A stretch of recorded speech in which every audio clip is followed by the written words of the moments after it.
প্রিয় বন্ধুরা, কেমন আছেন? আশা রাখি ভালো। আমার এই ভিডিও গোটা পৃথিবীর ধর্মজগতের ইতিহাসে মহা গুরুত্বপূর্ণ হতে চলেছে।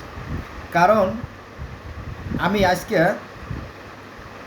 পৃথিবীর যে প্রধান যে ধর্মগুলো আছে, যেমন ইসলাম ধর্ম এবং সনাতন ধর্ম এবং সেই মিশরীয় যে ধর্ম, এই তিনটা প্রধান ধর্ম সহ আরও যে ধর্মগুলো আছে, ইহুদি, খ্রিস্টান এবং বৌদ্ধ, মানে পৃথিবীর যে বর্তমান বিশ্বে রাজত্ব করতেছে পাঁচটা ধর্ম। এটা আছে ইহুদি, এটা আছে খ্রিস্টান, এটা আছে মুসলিম, বৌদ্ধ, সনাতন।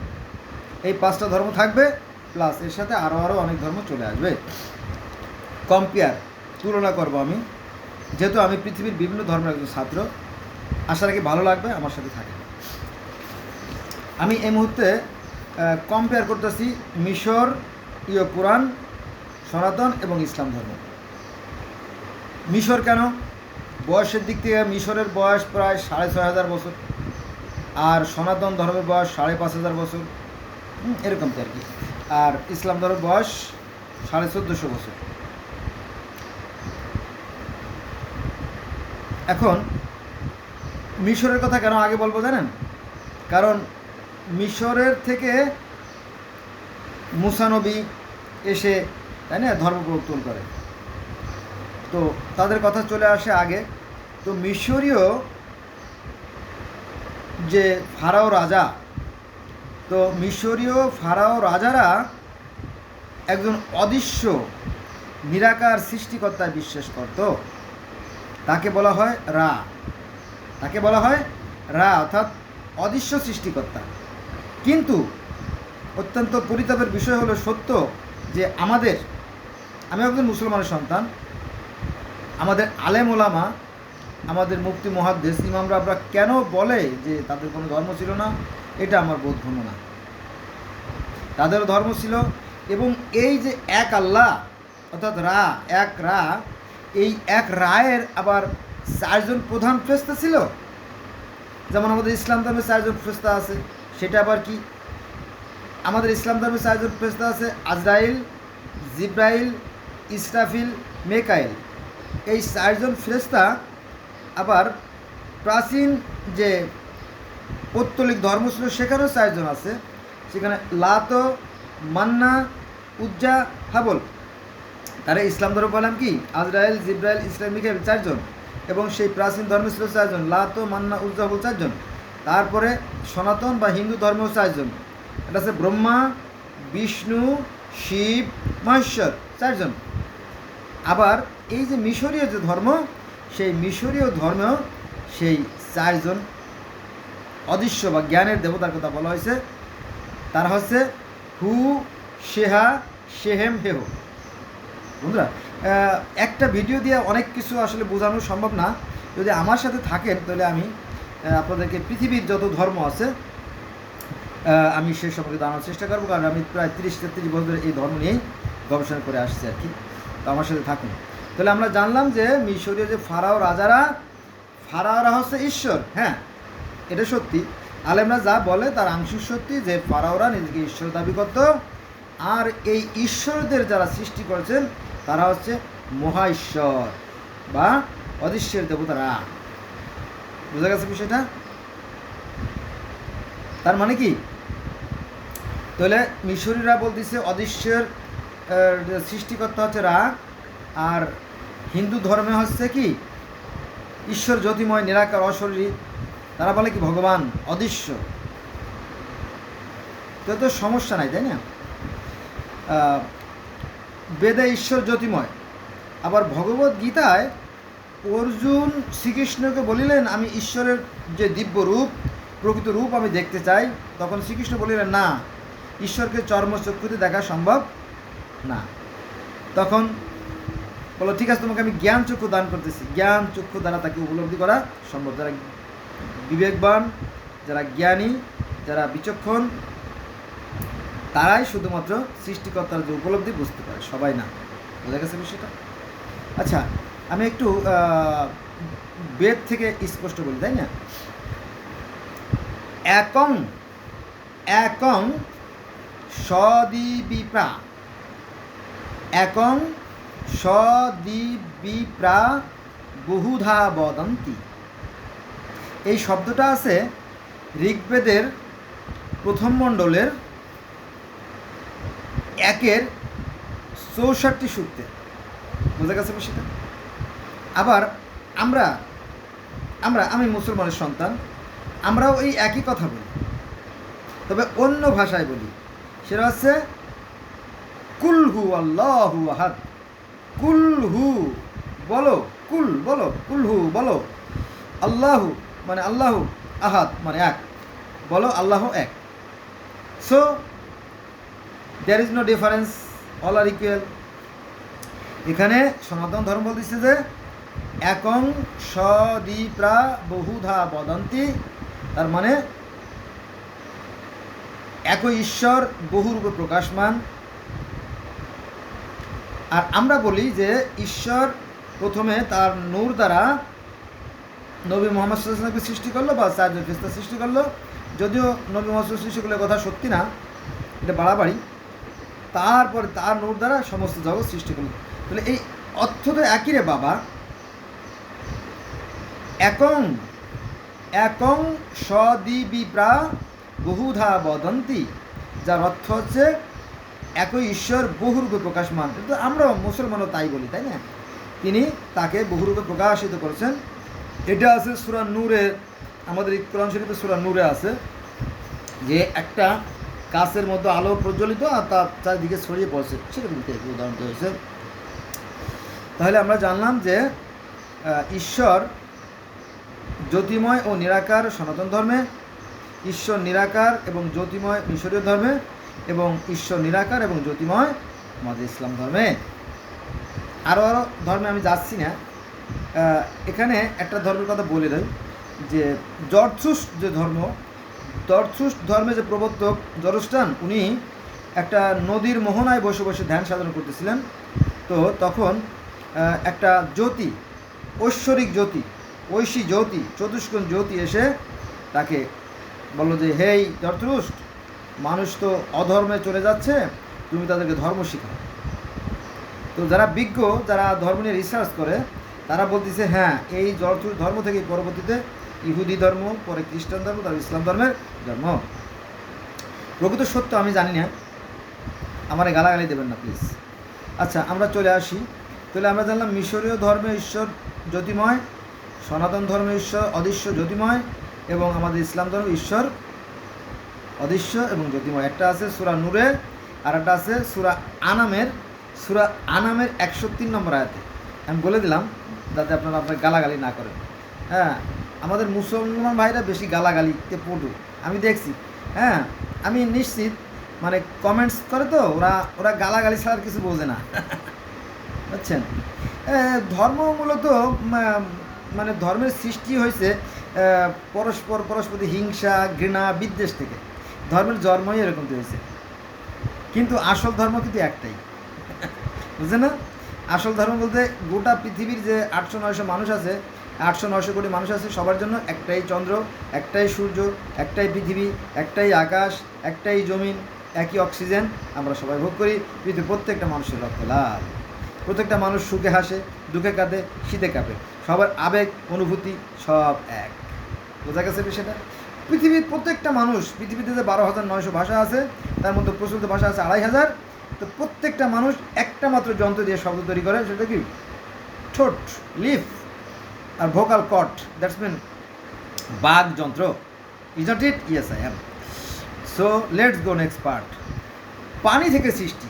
হ্যাঁ, এই পানি থেকে সৃষ্টি, এটা কি সৈনিক ধর্মে আছে পানি থেকে সৃষ্টি, অ্যাজটেক ধর্ম, মায়ান ধর্ম, ইনকা ধর্ম, রাস্টাফারাজিয়ান ধর্ম, দুনিয়ার যত ধর্ম আছে, এমনকি বিজ্ঞানীরা বলতেছে পানি থেকে সৃষ্টি। হ্যাঁ, মিশরীয় ধর্মরা বলে পানি থেকে সৃষ্টি, তবে তারা পানি বলে না, তারা বলে নানের পানি থেকে সৃষ্টির সূচনা। আবার সনাতন ধর্মে বলা হয়েছে হ্যাঁ, পানি থেকে সৃষ্টির সূচনা, এবং ইসলাম ধর্মে বলা হয়েছে পানি থেকে সৃষ্টির সূচনা। এটা আছে সূরা হুদের 7 নম্বর আয়াতে। কোথায় আছে?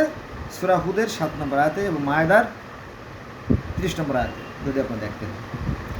আচ্ছা, সৃষ্টির পূর্বে ছিল শুধু অন্ধকার আর অন্ধকার, একথা মিশরীয় পুরাণে আছে। তারপরে সনাতন বা হিন্দু ধর্মেও আছে, তারপরে চীনের ধর্ম আছে, আফ্রিকান ধর্মে আছে, হ্যাঁ, তারপরে আমাদের ইসলাম ধর্মে আছে যে সৃষ্টির পূর্বে চারিদিকে ছিল অন্ধকার অন্ধকার, আর তার মধ্যে ছিল ঈশ্বরের অবস্থান। এই কথা তাওরাত, জব্বুর, ইনজিল, বাইবেল সব জায়গায় আছে। আমি বলবো সেটা হচ্ছে যে আপনার জেনেসিস অর্থাৎ ওল্ড টেস্টামেন্টের একের এক অর্থাৎ একদম ফার্স্ট পেজেই আপনারা 24 অথবা 25 নম্বর বাক্যে দেখতে পারবেন যে ঈশ্বর এর আত্মা পানির উপর অবস্থান করতেছিল, আর চারদিকে ছিল অন্ধকার আর অন্ধকার, হ্যাঁ, শুধু ঈশ্বরের আত্মা মতো অবস্থান করতেছিল। তারপরে তিনি বললেন যে চারিদিকে আলোকিত হোক, তারপরে দিন হোক, রাত হোক, তাই না, মাটি গজে উঠুক, সেখানে বিভিন্ন ধরনের জীবজন্তু দেখা দেখ, জোড়ায় জোড়ায় ইত্যাদি ইত্যাদি, এভাবে 6 দিনে সৃষ্টি করেন এবং 7ম দিনে তিনি মানুষ সৃষ্টি করেন। হ্যাঁ, মানুষ সৃষ্টি করেন। বন্ধুরা, কথা প্রসঙ্গে কথা চলে আসে। এই 6 দিনের কথা যেমন তাওরাতে আছে, জব্বুরে আছে, ইনজিলে আছে, 6 দিনের কথা কোরআনে আছে, 6 দিনের কথা বাইবেলে আছে, এই 6 দিনের কথা জরথুস ধর্মে আছে, ইত্যাদি ইত্যাদি। বোঝা গেছে এই 6 দিন। কিন্তু সমস্যাটা কোথায় জানেন? ওই যে না জানার কারণে, অজ্ঞতাই সীমাবদ্ধতা, অজ্ঞতাই বেড়া, দেওয়াল, ফেন্স, পার্টিশন, দ্যাটসম্যান। এই দেওয়ালের কারণে, অর্থাৎ আমাদের ধর্মগুরুরা তাদের নিজের স্বার্থের কারণে আমাদেরকে এই সমস্ত ধর্ম আমাদেরকে শেখায় না আমার মতো। ফলে আমরা ধর্ম নিয়ে হিংসা বিদ্বেষ করি, মারামারি করি, খুনোখুনি করি, খুনাখুনি করি। চিন্তা করেন, অথচ আমরা একই পিতার সন্তান। আমরা সৃষ্টিকর্তাকে পিতা বলবো না, সৃষ্টিকর্তার সাথে কারো তুলনা হয় না, তবে পৃথিবীতে 800-900 কোটি মানুষ, আমরা একই স্রষ্টার সৃষ্টি, আমরা একই মানুষ। বোঝা গেছে? So I shall request to you, let's go from today, we shall never call for the religion. তো আমি আপনাকে অনুরোধ করবো, আজ থেকে চলেন আমরা ধর্ম নিয়ে বাড়াবাড়ি না করি, তবে সৎ কর্মে নামে পড়ি, কারণ ভালো কাজের ফল কখনোই খারাপ হতে পারে না, আর খারাপ কাজের ফল কখনোই ভালো হতে পারে না। আচ্ছা, চলেন শুরু করি। আলোকিত হলো, মানে মিশরীয় পুরাণে বলা হলো যে ঈশ্বর বলল আলোকিত হোক, আলোকিত হলো। তারপরে সনাতন ধর্ম সে আলোকিত হোক বলা হলো, সে আলোকিত বলা হলো অন্ধকার থেকে।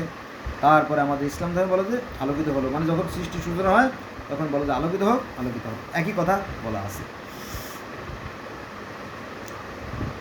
তারপরে একটা গুরুত্বপূর্ণ বিষয়, সেটা হচ্ছে ডিম, আন্ডা, অণ্ড, বিশ্ব ব্রহ্মাণ্ড, অণ্ড থেকে বিশ্ব ব্রহ্মাণ্ডের সৃষ্টি, এ কথা আছে সনাতন ধর্মে। আর আমাদের নবী মুহাম্মদ সাল্লাল্লাহু আলাইহি ওয়াসাল্লামের যে কন্যা মা ফাতেমা, তিনি একবার আল্লাহকে প্রশ্ন করেছে, হে আল্লাহ, তুমি যখন সৃষ্টির পূর্বে পানির উপরে ডিম্বাকারে ভাসতেছিলে, এটা ওই যে সূরা হুদের 7 নম্বর আয়াতে আছে, তখন তোমার খোলস ছিলাম আমি। তো এই ডিম্ব বা বয়জা বা আন্ডা বা এক একজনে এক এক নামে বোঝে। তো এই ডিমের কথা সনাতন ধর্মে আছে হিরণ্যগর্ভ, অর্থাৎ সেই সৃষ্টির সূচনা একটা মানে ব্রহ্মাণ্ড, ব্রহ্মাণ্ড, অণ্ড মানে কি, আন্ডা থেকে অণ্ড, ডিম, সেই থেকে সূচনা, সৃষ্টির সূচনা। এটা বিশাল কাহিনী, এটা এখানে যাব না, এটা অন্যদিন যাব। তো এই যে অণ্ড বা হিরণ্যগর্ভ বলতেও অণ্ড, আর অণ্ড বলতেও অণ্ড, আন্ডা বলতেও অণ্ড, এগ বলতেও অণ্ড, বয়জা বললেও অণ্ড। হ্যাঁ, এই অণ্ড থেকে সৃষ্টির সূচনা, এটা বহু ধর্মে আছে। তারপরে আপনার যে মিশরীয় ধর্ম, তারপরে আফ্রিকান ধর্ম, হ্যাঁ, তারপরে চীনের যে ধর্ম, অনেক ধর্মে আছে যে সেই পানি থেকে, সেই মহাজাগতিক যে পানি, শুধু পানি আর পানি ছিল সৃষ্টি আগে, আর কিছুই ছিল না। এটা যে সূরা হুদের 7 নম্বর আয়াতে আছে। আমি শুধু তো সেই পানির মধ্য থেকে একটা কি হলো, একটা পৃথিবী, একটা আর্থ গ্রো অর ব্রোন, তাই না? তো সেখান থেকে অন্যান্য ধর্মে বলা হয়েছে, যেমন ব্যাবিলনীয় ধর্ম, তারপরে আফ্রিকান ধর্ম, তারপরে মিশরীয় ধর্ম এবং আফ্রিকা বলছি তো শ্রেণিক ধর্ম বলা হয়েছে। সেখান থেকে একটা রিক্রোডিয়াল পাহাড়, কেউ কেউ বলে রিক্রোডিয়াল পাহাড়, আর কেউ বলে বেন বেন পাহাড়, হ্যাঁ, বিভিন্ন জনে বিভিন্ন নাম দিছে। আর কেউ বলে যে পৃথিবী গজিয়ে ওঠে পানি থেকে আল্লাহর নির্দেশে। হ্যাঁ, এই একই কথা মিশরীয় ধর্মে আছে, সনাতন ধর্মে আছে এবং ইসলাম ধর্ম আছে এবং অন্য ধর্ম আছে। বললাম তো, চীন ধর্ম, তারপরে আফ্রিকান ধর্ম, ব্যাবিলনীয় ধর্ম, মিশরীয় ধর্ম, অনেক ধর্মেই এই একই কথা বলা আছে। এবার আসেন, এবার আমরা আলোচনা করব সেই যে প্রথম সৃষ্টির সূচনা, সেই প্রথম সৃষ্টির সূচনায় সৃষ্টিকর্তা প্রথম দুজন মানুষ সৃষ্টি করেন। যেমন সনাতন ধর্মে আছে মনু এবং শতরূপা, আবার কোথাও আছে জম এবং জমি, আবার কোথাও কোথাও আছে আদম এবং হব্বপতি। যেহেতু সনাতন ধর্মের বয়স অনেক বেশি, তারপরে এটা ছড়িয়ে ছিটে গেছে প্রাচীন, তো সেই হিসেবে এর নামও একাধিক হয়ে গেছে। হ্যাঁ, জম জমি, মনু শতরূপা, আর আছে আদম হব্বপতি। বিভিন্ন গ্রন্থ থেকে আমি পাইছি, এটা কারো শোনা কথা না, ইউটিউব থেকে জানা কথা না। তাহলে আমরা দেখলাম যে ওই একজন নারী একজন পুরুষের কথাই বলা হয়েছে। আর মিশরীয় ধর্মে প্রথম মানব মানবী ছিল দুইজন, একটা আছে সু অর্থাৎ পুরুষ, আর কন্যা হচ্ছে তেফনাত, প্রথম মানব মানবী। আবার যদি আমরা সেই গ্রিক তারপর রোমান ধর্মে যাই, সেখানেও আমরা সেই যে এপিমিথিউস এবং সেই যে পেন্ডোরা একজন মানব একজন মানবীর কথা আমরা জানতে পারি। এবং সেই মানবীকে যখন সৃষ্টি করা হয়, তখন অন্য দেবতারা তার পুরস্কার দেয় যে তোমাদের জন্ম উপলক্ষে, জন্ম বলতে জন্ম না, এটা হচ্ছে তাকে সৃষ্টি করা হয় মাটি দিয়ে। এখানেও সেই একই কথা যে স্বর্গের দেবতা জিউসের নির্দেশে প্রমিথিউস এবং এপিমিথিউস কী করে, তারা একজন জীবজন্তু গাছপালা আর একজন মানুষ সৃষ্টি করে এবং সেই পেন্ডোরাকেও তৈরি করা হয় আর কি, এবং একজনের সাথে বিবাহ দেওয়া হয়, সেই কাহিনী আছে। যেমন আমাদের ইসলাম ধর্মেও আদম হওয়ার কাহিনী আছে। আবার সনাতন ধর্মে তো দুইজন বলছি না, মনুষ্যত্বা বলছি। আর আমাদের ইসলাম ধর্মে আদম হওয়া, আর ইহুদি ও খ্রিস্টান ধর্মে আছে কি অ্যাডাম আর হবা, একই নাম দেন, এক দেশের গালি এক দেশের বলি, আর কিছুই না। বোঝা গেছে বিষয়টা? এবার আসেন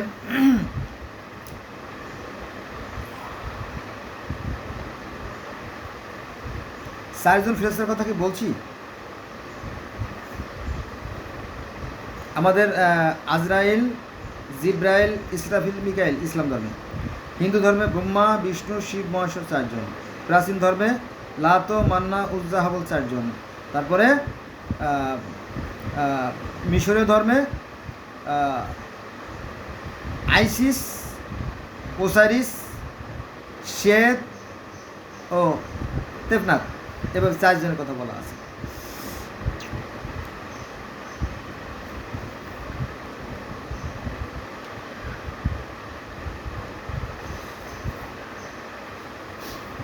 তারপরে মিশরীয় ধর্ম অবশ্য একটু ভিন্নভাবে আলোচনা করা আছে। এখানে পানির দেবতা, কন্যা, বাতাসের দেবতা, হ্যাঁ, এরকম তাদের নামকরণ করা আছে, যার থেকে পরবর্তীতে আবার সনাতন বা হিন্দু ধর্ম জন্ম আর কি। তাহলে আমরা জানলাম যে ওসাইরিস, আইসিস, শেত ও তেফনাত, এখানে চারজন। আবার সনাতন ধর্মেও ওই যে প্রথম মানবী যে সন্তান ছিল তাও চারজন, যেমন প্রিয়ব্রত, উত্তালপাত, দেবতী, আকুতি, প্রসূতি। আর আমাদের ইসলাম ধর্মে আছে হাবিল, কাবিল, শিশনবী, গাছবিবি, আকিমা। আবার বলি, এখানে একটু আছে, ঝামেলা আছে, শোনেন ঘটনা। ঝামেলাটা কি? সেটা হচ্ছে যে ওসাইরিস এক, মানে প্রথম মানবী হচ্ছে শ্বেত এবং সু এবং তেপনাথ। প্রথম মানব সু এবং তেপনাথ। তো তো তাদের ঘরে জন্ম নিল 5টা সন্তান। একটা হচ্ছে ওসাইরিস আর আইসিস 2, শেত আর আপনার 4। আর একজন জন্ম নিয়েছিল, সেটা হচ্ছে অবৈধ। সেটা হচ্ছে যে ওই যে ওসাইরিস বিদেশে গেছিল, রাজত্ব করতো সে। তো ওই সুযোগে তার ছোটো ভাই অবৈধ একটা সন্তান জন্ম দেয়। এইটা মিলে হলো 5টা। এটা কোথায়? এটা হচ্ছে সেই মিশরীয় ধর্মে 5 জনের কথা বলা হয়েছে। আর আমাদের সনাতন ধর্মেও সেই 5 জনের কথা বলা আছে, যে প্রথম মানবীর 5টা সন্তান ছিল। প্রিয়ব্রত 1, উত্তালপাদ 2 ছেলে, আর মেয়ে ছিল 3টে, আকুতি, প্রসূতি, দেবতী 5 জন। তাহলে মিশরীয় ধর্মেও পাইলাম 5 জন, আমাদের সনাতন ধর্ম পাইলাম 5 জন, আর আমাদের ইসলাম ধর্মেও কিন্তু 5 জন। সেটা হচ্ছে হাবিল আর কাবিল, শীষ 3 ছেলে, আর গাছ বিবের আকিমা 5 জন। তাহলে মিশরীয় ধর্মে 5 জন, সনাতন ধর্মে 5 জন, আর ইসলাম ধর্মে 5 জন, আর ইহুদি খ্রিস্টান সেখানেও সেই 5 জন। পালানোর সুযোগ আছে বন্ধুরা? পালানোর সুযোগ নাই। হ্যাঁ, আমি যে এত কষ্ট করে, আমি এই বান্দা, আমি যে এত কষ্ট করে পৃথিবীর বিভিন্ন প্রান্ত থেকে বিভিন্ন ধর্মগ্রন্থ সংগ্রহ করে আমি তাদের মধ্যে ঐক্য বা মিল করার চেষ্টা করতেছি, কিন্তু দেখা যাবে যে এই আমার ভাইরা এরাই আমাকে গালাগালি করে বেশি। এরা নুরিফোদ, এরা বোকা, এরা কোনো দিনও মানুষ হবে না। দেখ, তাতে আমার কিছু আসে যায় না, আমার দায়িত্ব আমি পালন করে গেলাম। হ্যাঁ, তাহলে এই যে অনেকগুলো প্রমাণ দিলাম, এবার আসেন আমাদের ইসলাম ধর্মে, যেহেতু আমি মুসলমানের সন্তান, আমাদের ইসলাম ধর্মে হাবিল এবং কাবিল এক ভাইকে হত্যা করে যে কাহিনীটা আছে, এই কাহিনী আবার সনাতন ধর্মেও আছে। আপনার দেবতাদের সাথে অসুরদের যুদ্ধ, যে মারামারি খুনোখুনির কথা, সেই কাহিনীগুলো আছে। আবার আমরা যদি মিশরীয় ধর্মে যাই, সেখানে দেখা যাবে যে শেত তার ভাইকে ওসাইরিসকে হত্যা করেছিল। এটি নিয়ে লম্বা কাহিনী আছে। যেমন ওসাইরিসকে তার ভাই শেত হত্যা করার পরে ওসাইরিসের স্ত্রী আইসিস, সে আবার ঈশ্বরের কাছে নালিশ করে, হে ঈশ্বর, আমার স্বামীকে অন্যায়ভাবে হত্যা করা হয়েছে। তখন দেবতারা আবার মিটিং করার পরে সেই ওসাইরিসে তার প্রাণ ফিরিয়ে দেয়। হ্যাঁ, তো ওই প্রাণ ফিরিয়ে দেওয়ার আগে ওসাইরিসের স্ত্রী, আইসিসের স্ত্রী ওসাইরিস, সে তার স্বামীর যে খণ্ডিত দেহ পৃথিবীর বিভিন্ন প্রান্ত থেকে সংগ্রহ করে এক জায়গায় জোগাড় করে। হ্যাঁ, পরে তাকে আবার জীবিত করা হয়। পরে সে আর এই ঘৃণিত পৃথিবী, এই নরকময় বা এই ঘৃণিত পৃথিবীতে আর সে থাকতে চায় না। সে বলে যে না, আমি এই পৃথিবীতে থাকবো না, এই পৃথিবীটা ভালো না। পরে সে কী করে, সে চলে যায় গরুর প্রতিমূর্তিতে স্বর্গে চলে যায়। ঠিক আছে, সে হবে পরবর্তীতে, মানে পরকালের সেই স্বর্গের দেবতা হবে এই ওসাইরিস। এরকম লম্বা কাহিনী আছে, সেখানে আমি যাব না। তারপরে এই যে ওসাইরিস এবং আইসিসের যে যুদ্ধের কাহিনী, এটা আমরা জানি যে জমির একটা দ্বন্দ্ব, জম এবং জমির একটা দ্বন্দ্ব বেদে আছে। জমকে বলছিল আসলে আমরা মিলিত হই, আর জম বলে না, পূর্বে আমরা এবার কাজে অভ্যস্ত ছিলাম না, যদি আমরা দুঃসাব্যস্ত, এই নিয়ে একটা গণ্ডগোলের কাহিনী আছে। আবার স্বর্গের দেবতা অসুরদের সাথে যুদ্ধ হয়েছিল, সেই কাহিনী আছে। যেটা আমাদের ইসলাম ধর্মে আছে, যে ফেরেশতার সাথে ইবলিস শয়তানের দ্বন্দ্ব, অথবা হাবিল কাবিলের যে দ্বন্দ্ব, অথবা আল্লাহর সাথে ইবলিসের যে দ্বন্দ্ব, অথবা গ্যাব্রিলের সাথে আজাজেলের যে যুদ্ধ, এই কাহিনীগুলো তাওরাতে, জব্বুরে, ইনজিলে আছে, যদি আপনারা দেখতেন। আমি সেখানে যাব না, গেলে ভিডিও অনেক লম্বা হয়ে যাবে। তো এই যুদ্ধের কাহিনী প্রায় প্রতিটা ধর্মে আছে, এটা শুধু বিশ্বাস রাখবেন। আচ্ছা, এই যে আপনার যে এই সে মিশরীয় ধর্মে যে তার ভাই ওসাইরিস এবং আইসিসের সাথে বা সেদের সাথে যে যুদ্ধ হয়েছিল, তা মূলত ছিল ক্ষমতার দ্বন্দ্ব, পৃথিবীতে রাজত্বের দ্বন্দ্ব নিয়ে যুদ্ধ হয়েছিল এক। আর সনাতন ধর্মে বেদে আমরা পাই যে ফল ভক্ষণ, একটা জ্ঞানদায়ক বৃক্ষে 2টি শত পাখি, একটা পাখি ফল ভক্ষণ করলো, আর একটা শুধু অবলম্বন করলো, এই নিয়ে একটা বাকবিতণ্ডা আছে বেদে। তার মানে প্রায় কাছাকাছি ইসলাম ধর্মের কাছাকাছি চলে আসে। এই ফল ভক্ষণের কথা যেমন বেদে আছে, তো ইসলাম ধর্মেও সেই ফল বপনের কাহিনী আছে, জানেন তো। এই গন্ধর্ব শব্দটা কিন্তু কোরআনে নাই, কিন্তু এই গন্ধর্ব শব্দটা বেদে আছে, গন্ধর্ব। তো সাজারা শব্দ তো ফল, এই ফলটা হাবিল আদম হাওয়া খাইয়েছিল, এই কাহিনী আছে। আর এই ফল বপনের কথা তাওরাতে আছে, জব্বুরে আছে, ইনজিলে আছে, বাইবেলে আছে, জেনেসিসে আছে, তালমুদে আছে। তার মানে কি 10টা 12টা 14টা ধর্ম হয়ে যাচ্ছে, এত আলোচনা করা যাবে না, আমার মাথা গরম হয়ে যায় বন্ধুরা। তাহলে একটা দ্বন্দ্ব যে হয়েছিল সেটা যে করে হোক, এখানে বলা হয়েছে ক্ষমতার দ্বন্দ্ব, আবার বলা হয়েছে যে না সেটা ছিল এক ভাই বিদেশ থাকতো, তো ওই ভাইয়ের গর্ভে আরেক সন্তান জন্ম নিয়েছে, সে এই নিয়ে দ্বন্দ্ব হয়েছিল। এরকম কি নানামুখী কথা শোনা গেলেও একটা দ্বন্দ্ব যে হয়েছিল এ ব্যাপারে আমরা শতভাগ নিশ্চিত, ঠিক আছে। আচ্ছা, তারপরে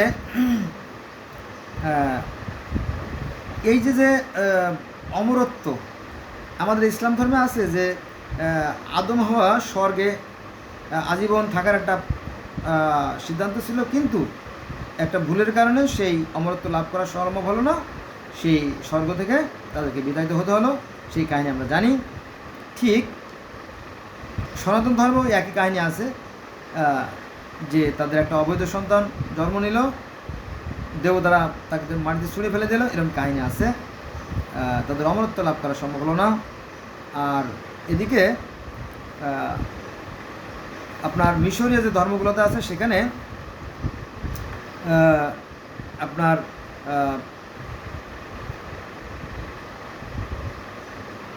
মানুষ এবং ঈশ্বর একসাথে অবস্থান করতেন, কিন্তু এই যে ক্ষমতা দ্বন্দ্বের কারণে তাদের আর একসাথে থাকা হলো না। পরে ঈশ্বর কী করলেন, ঈশ্বর তিনি তার সেই রাজ্যে চলে গেলেন, স্বর্গরাজ্যে, আর মানুষ পৃথিবীতে পড়ে রইল, তাদের আর সেই অমরত্ব লাভ করা হলো না, এরকম কাহিনী আছে। আর একটা কাহিনী যদি আমরা বলি, সেটা হচ্ছে যে পৃথিবীর প্রথম লিখিত যে গ্রন্থ গিলগামেশের মহাকাব্য, সেই গ্রন্থ আমরা দেখতে পারি যে গিলগামেশ অমরত্ব লাভের জন্য সেই যে পুতনা পিস্তিমের কাছে গিয়েছিল, পুতনা পিস্তিমের কাছে যাওয়ার পরে সেই যে এক ধরনের গাছের লতা পোতা নিয়ে এসেছিল, যেগুলো খাইলে সেই অমরত্ব লাভ করবে, কিন্তু সেই যে গাছের লতা পাতাগুলো সাপে খেয়ে ফলে সেই গিলগামেশের অমরত্ব লাভ করা সম্ভব হয় না। এরকম বহু ধর্মে এই অমরত্ব লাভের কাহিনী আছে, যে তাদের অমরত্ব লাভ করা সম্ভব হলো না।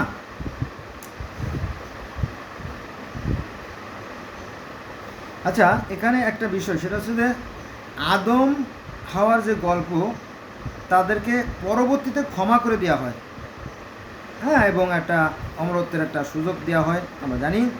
তো ঠিক এরকম একই কাহিনী আমরা পাই মিশরীয় ধর্মে, যে ওসাইরিসের স্ত্রী তার স্বামীকে জীবিত করে, দেখেন মারে ফেলানোর পরে ধ্বংস হওয়ার পরে তারা আরেকটা চান্স পায়, তাদেরকে আবার জীবিত করে, মানে এটা একটা অমরত্ব লাভের একটা বিষয় বললে মনে হয় বাড়ি বলা হয় না, তাই না। তারপরে সনাতন ধর্মেও আছে যে অমৃত খেয়ে, মানে এই যে স্বর্গে যে যুদ্ধ হয়েছিল সনাতন ধর্ম হিন্দু ধর্মে, স্বর্গে দেবতাদের সাথে অসুস্থ যুদ্ধ হয় এবং স্বর্গ থেকে দেবতাদেরকে তাড়িয়ে দেয়, এই খবর চলে যায় আবার ঈশ্বরের কাছে, স্বর্গের রাজা ইন্দ্রের কাছে।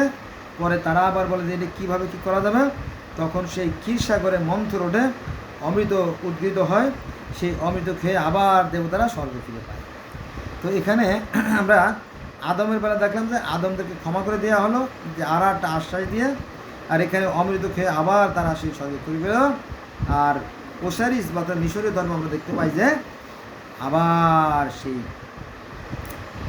ওসারিসকে জীবিত করা হয়, হ্যাঁ, দেবতারা মিলে আবার তাকে জীবিত করে ফেলে, মানে একটা আশার বাণী আমরা দেখতে পাই প্রায় প্রতিটা ধর্মে। আর এদিকে তাওরাত, জবুর, ইনজিল, বাইবেল, কোরআনে তো আছেই যে এই মানুষকে আবার অমরত্ব দান করা হলো। সে এক বিশাল কাহিনী, সেখানে যাব না, ভিডিও বড় হয়ে যাবে না।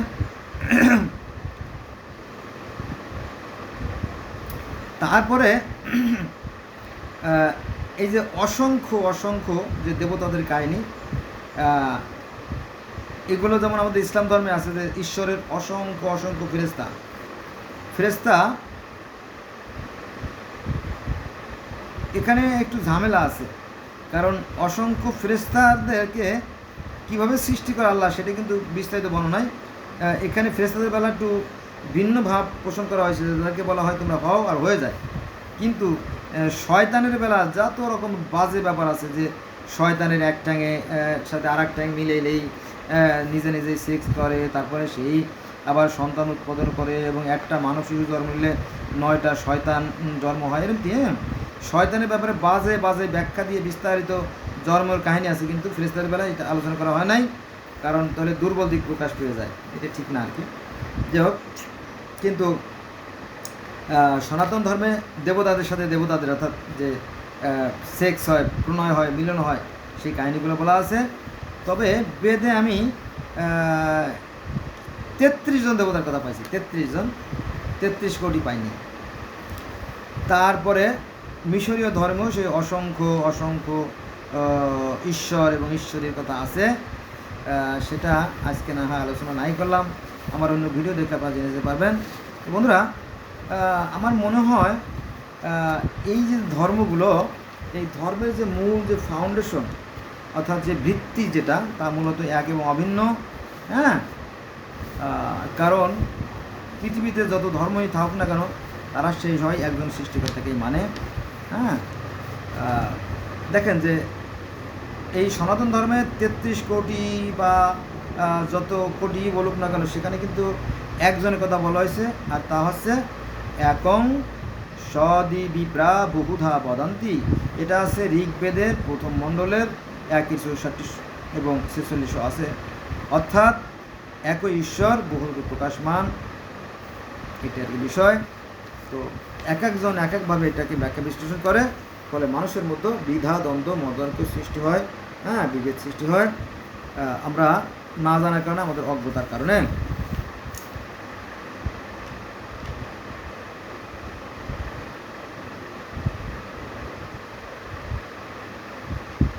বন্ধুরা, আজকে এই পর্যন্ত রইল, সবাই ভালো থাকবেন, আল্লাহ হাফেজ।